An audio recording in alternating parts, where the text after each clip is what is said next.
3 years later, I'm at this same hospital, now as a young doctor, and my first ward to look after was a neurosurgery. And there's 2 male patients, both 24, both paralysed from the waist down from motorbike accidents. At the same time, they get a hospital infection. Same organism, they're given the same antibiotic. In a week, one is cured and one is dead. And I said to my supervisor, how come? He said, well, some have got it and some haven't got it.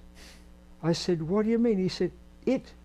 And as I discovered later, there was a wonderful psychoanalyst called Gail Groddick, who wrote a book called The Book of the It, which in a sense Freud got his idea of the id from that. But I saw it then as being in a way what I'd had this experiences before, with the blood transfusion, with the music, with my grandmother, with the pediatric surgeon, that there was this it. Now that goes back to 1958. So ever since then, if not before, I've been looking at what is this it. So, which I call life energy, or healing power within, whatever word you want. So basically, what I've always done is to, one way or another, assess whether a person, or how much it do they have operant at the moment, and how to help them to increase it, to actuate it, and to heal themselves.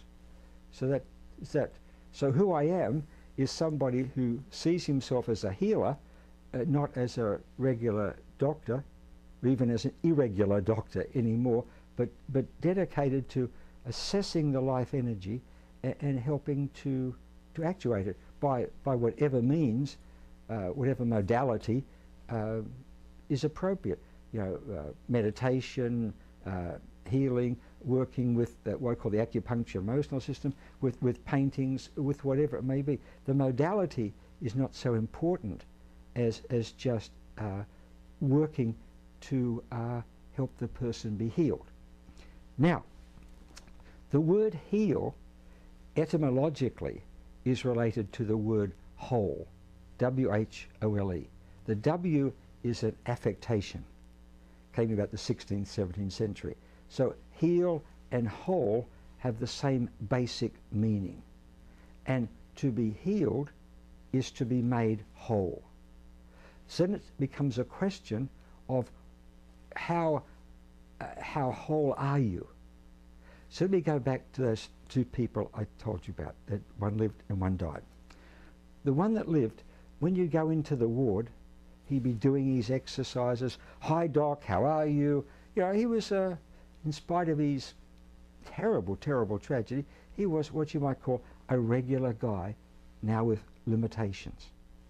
The other one moaned and complained, wouldn't do his exercises, wouldn't do his correspondence courses, broke off with his girlfriend, and he spent most of his time facing the wall. He just didn't have the it, nor did he want the it that the other person had. So I've thought of him, I still remember his name, I've thought of him for many, many years since. So, what would I do if I had him now? And then a few years after, I ended up working in a mental hospital in Australia, and being the last one to come in, you get the worst patients. I got the ones, the most chronic, the most violent, the ones at the very back of the hospital. Up front were the good patients.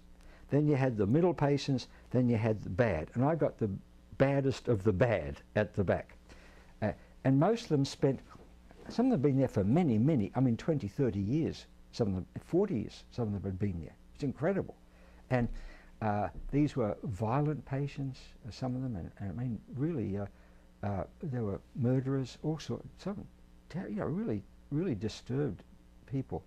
And most of the time, they were put on this concrete airing court, which was enclosed with a wrought iron fence, and there they just were all day, doing nothing, walking around, eating their feces sometimes, eating someone else's feces, just doing nothing.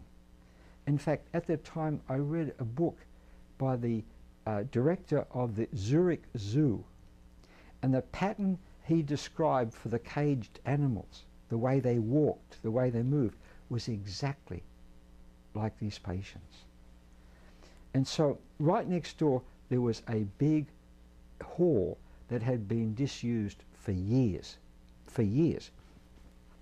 And I asked the superintendent, could we start a rehab program, for these patients? Well, they gave me one male nurse and one part-time occupational therapist, and somewhere varying between 200 and 400 patients. And so the first thing we had to do is we had to clean out this place. And there were trusses and artificial limbs and artificial eyes piled up. It was just incredible, sort of. And we all got down and we washed it out all together. And we put a piano in, which made the biggest change.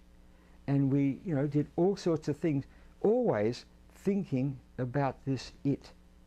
And we ended up getting as many discharges from there that they were getting from the front.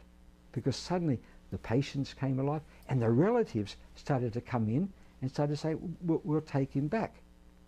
Now, one very boastful story about that time. These bad patients were not given any so-called psychotropic drugs. They were scarce at the time, expensive. We only had one then, chlorpromazine, thorazine you call it here, which was given to the good patients.